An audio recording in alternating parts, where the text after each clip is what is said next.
Bonjour Sagittarius and welcome back to my channel. Claude here. Thank you for joining me for your January ancestors messages. So I hope you're doing well and that you've had a good month so far. In this type of reading I channel different messages from ancestors and passed on loved ones. So they obviously are not going to resonate with everybody, so just take what resonates and drop the rest. All the decks that I'm using I have reviewed on my channel, so if you're interested in the artwork and want to check out the whole deck and find out how to get them for yourselves, there will be a link in the playlist in the description box below for that. I think that's about it, so without further ado, let's begin. I'm going to grab a couple of messages from this deck, one from that one, and if you would like to connect to the energies of my deck, now is the time to do so by taking a couple of deep breaths as I shuffle my deck. So what do my Sagittarius squirrels need to hear from their ancestors for January, please? What do we need to hear for their highest good?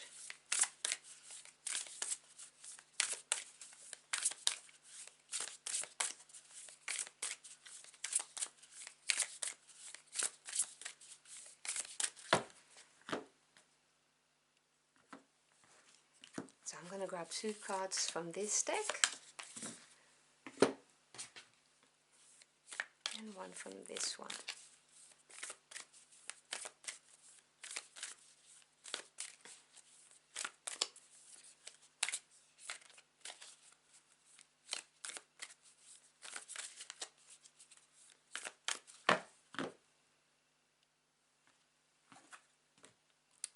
And one from this one. Alright, so let's see what we have. We have card 31, a connection, and we also have card 6, healing hands. So number 6 is the number of harmony. It's overcoming a change or a disruption, and the healing hands is the card that talks about light and darkness merged together. And so connection obviously is a connection. Now this could be a message from your ancestors saying that you need to pay attention and heal a certain connection that you have with somebody. But I'm getting a very strong message that this has to do with your inner connection with your higher self. There needs to be some kind of healing needs to happen. An acceptance that we are all made of light and dark and no judgment about that. You also have the new moon in Libra. Know that you are loved. You see, I was getting the energy of judgment. And it's a message for someone out there, so I have to say it, because what happens when I choose not to say what's in my head, the words just repeat themselves until I lose track of what I'm saying, and then I just have a blur. So I will say it, but some of you need to stop judging yourself so harshly, no matter what happened. So you may have done something that you regret, and this would have caused maybe some guilt, even some shame for some of you, but they're saying that, you know, we all make mistakes, we all do that, and that's how we grow and evolve. And it's also by accepting that you're not perfect, no one is, okay? We have light and dark, and accepting that and forgiving yourself for it, you know, will help you move forward. Because with this card, know that you are loved, I am getting the message of a damaged self-esteem or damaged self-love. You may find that you're having thoughts, you know, that maybe some of you, you're a terrible person, you think you're a terrible person, that's what they're saying to me, but you're not, and people love you and accept you as you are. But there is a rift between you and your higher self, and you need to take the time out so that you can see the hands they're holding, so that you can mend the drift between where you're at now and what your higher purpose, your higher calling is, which is what your higher self is trying to guide you towards. For some of you, there needs to be some mending within a relationship that you have. And if it's for you, you'll know, because you'll know if there's a relationship that has been damaged. And it may well be that the damage was not done by you, but it was done by somebody else. And they may have said some hurtful things, is what they're saying. And so this is a card that reminds you that they love you.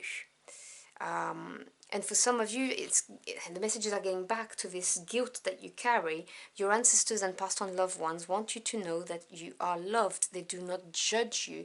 You are your worst judge, is what they're saying. There needs to be some mending, some healing, in order for you to move forwards. You know, like releasing something or being in a state of at least of acceptance. A bit of a Ten of Swords energy, you know, when the Ten of Swords is really the combination of it. It's really accepting what is and being okay with it and just releasing it. And that's the energy I'm getting for some of you. And the way you do that is by knowing that you are loved, whether it's by your ancestors, past on loved one, or whether it is from the other person in the connection we're talking about. And there is also, for some of you, a message about you need to work on your inner child, because you may have kind of buried your inner child because there are some wounds that you didn't address. Again, no judgment there, because there can be some very deep wounds that we are not ready to address until we are. And this is a call from your ancestors for some of you to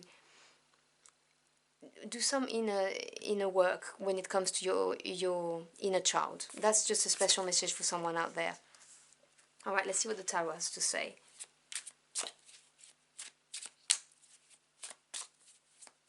And maybe tell your inner child that you love them and make them feel safe. That's very important, particularly if you've had a difficult childhood or a childhood that was not very grounded and you were moved a lot, or, you know, there was trauma.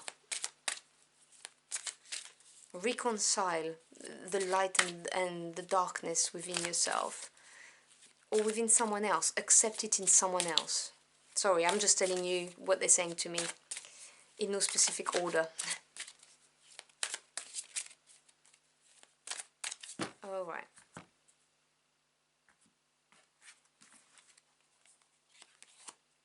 We have the Nine of Swords. I did mention the Ten of Swords. Oop. We have the Six of Pentacles. And we have the Five of Swords. The bottom of the deck, which is the energy working beneath the scene that you may not be aware of, we have the Chariot. That's a beautiful energy. Okay, so let's start with that. Big major arcana of winning through sheer willpower. Okay, the Chariot card talks about success, about victory. It also talks about having your eyes on the prize and just going for it. The Charioteer doesn't take any detour. This is taking on or tackling whatever life throws at you, knowing that normally I would say that you've got this, that you are fully capable of doing it, but in all honesty, today in this reading, what I'm hearing is knowing that you can't go wrong because you are loved. Some of you are really worried about someone discovering or having discovered that you're not perfect, that you have weaknesses or something that you consider a weakness is what they're saying, because they're not necessarily weaknesses. For instance, you know, my husband has things that he calls weaknesses. I think they are his most endearing traits. So you see, it's a question of perspective, really. So the Charioteer will move forward because they have the confidence that they can achieve whatever they want because of that. And I'm really getting the fact that there is love here, whether it's from your ancestors, whether it is from the other person in the relationship, or whether it is from yourself to your inner child. You need to send some love down there in your heart. And there are some very, very good visualization that you could do. Louise Hay has a really good one where you imagine yourself age, I don't know, 3, 4, 5, or whatever age works for you. And you see yourself as an adult and you hug yourself and you tell yourself, you know, it's okay not to be afraid, or that you love your inner child, whatever it is that you need. Look it up, it's really, really good. But your spirit team is saying that, you know, they are clearing the obstacles and carrying you and pushing you through towards this mending and healing time in your life. And obviously, you know, you're all up in your head. The Nine of Swords energy is a very heavy mental energy of anxiety and fear. And this can be created by anything. But I did get this idea that for some of you, you have guilt or shame. This is a big mental burden, and it may keep you up at night, but it doesn't have to. It just mean that, you know, it's with you all the time, like your secret partner walking by your side all the time is what they're saying. You may also be afraid of the future. Because something got revealed, or as I said, you know, someone's realized that you're not perfect, and as I said, no one is, but you know, it's a big deal to you and it worries you. Don't. Okay, the Nine of Swords really is the card of having courage, of just looking at those thoughts, staring them in the eye, and understanding that they are just thoughts. They've not manifested yet. And remember that you are a powerful being, and what you focus on will manifest. So choose your thoughts very carefully and be positive, because you don't want to manifest inadvertently negative things in your life, which is what the Nine of Swords could do if you feed it. Don't feed this energy. Trust that your ancestors are here around you, supporting you, that they're clearing the way with the Chariot. Nothing's going to stand in your way. It's gonna get so much better, but it comes from some healing, some mending of a connection, whether it's internal or with somebody else, and accepting something and releasing it is what I'm hearing. And the key to releasing it is to know and have no doubt that you are loved. Because you got the Six of Pentacles energy. Now, 6 is one of my favorite numbers when it comes to numerology, because it's the bearer of harmony coming your way. It means that you've successfully tackled a disruption, a change or a challenge in your life. And Pentacles representing the physical realm, it will talk about either your home life or your work life. But this is a card of success as well. You know, seeing the success, it's the equilibrium between giving and receiving. So if we're talking about a connection that you have with somebody, it talks about that too. And then we have the Five of Swords. Now, 5 is the energy of disruption. Swords energy representing the mental realm. This is the card that talks about a mental breakthrough. It follows the Four of Swords, which in the Tarot de Marseille is an energy of feeling trapped, feeling like you have constraints, and you're pushing the boundaries, or you're pushing something but you can't get through. This is the card that delivers it from you.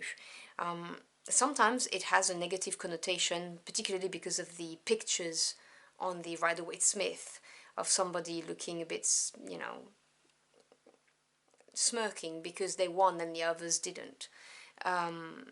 It depends on how you look at the artwork, because you could be thinking, you know, well, this person is picking up the swords, the others have just given up. This is to me what the Five of Swords is. It's that mental breakthrough and not giving up. It's pushing forward, even if it's not going to be comfortable, because with the swords, as I like to say, they can cut, so it's not easy energy. But the Five of Swords will free you from this Nine of Swords energy of constant fear, anxiety and worry.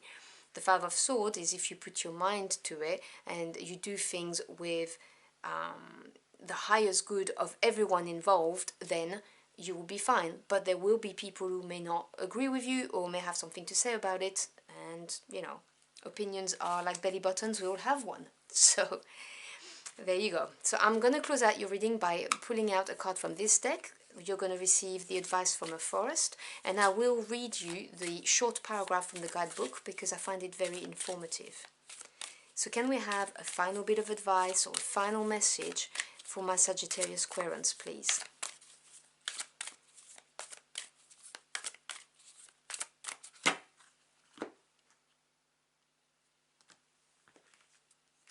So let me put the card here, the deck away, so I have space. So we have the blue apatite, and it is truth. Alright, so let me show you the artwork from up close and grab the guidebook.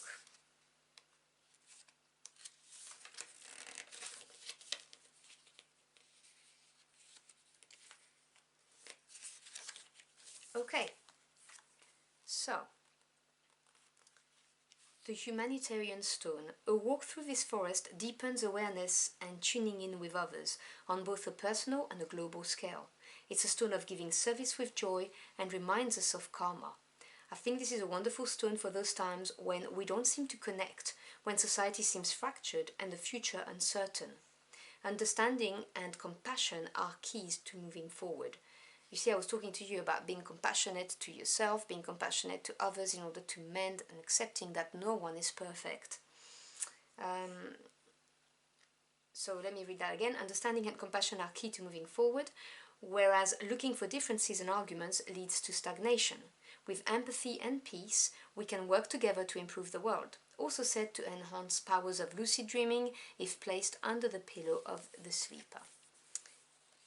So I hope you've enjoyed your message and your journey through the cards with me. And if it did resonate, do let me know in the comment box below. I'd love to hear from you. As always, I thank you for your time. It's your most precious commodity. I'm so humbled you chose to spend it with me. I wish you a wonderful end of the month, and I'll see you again very soon. Until next time, au revoir.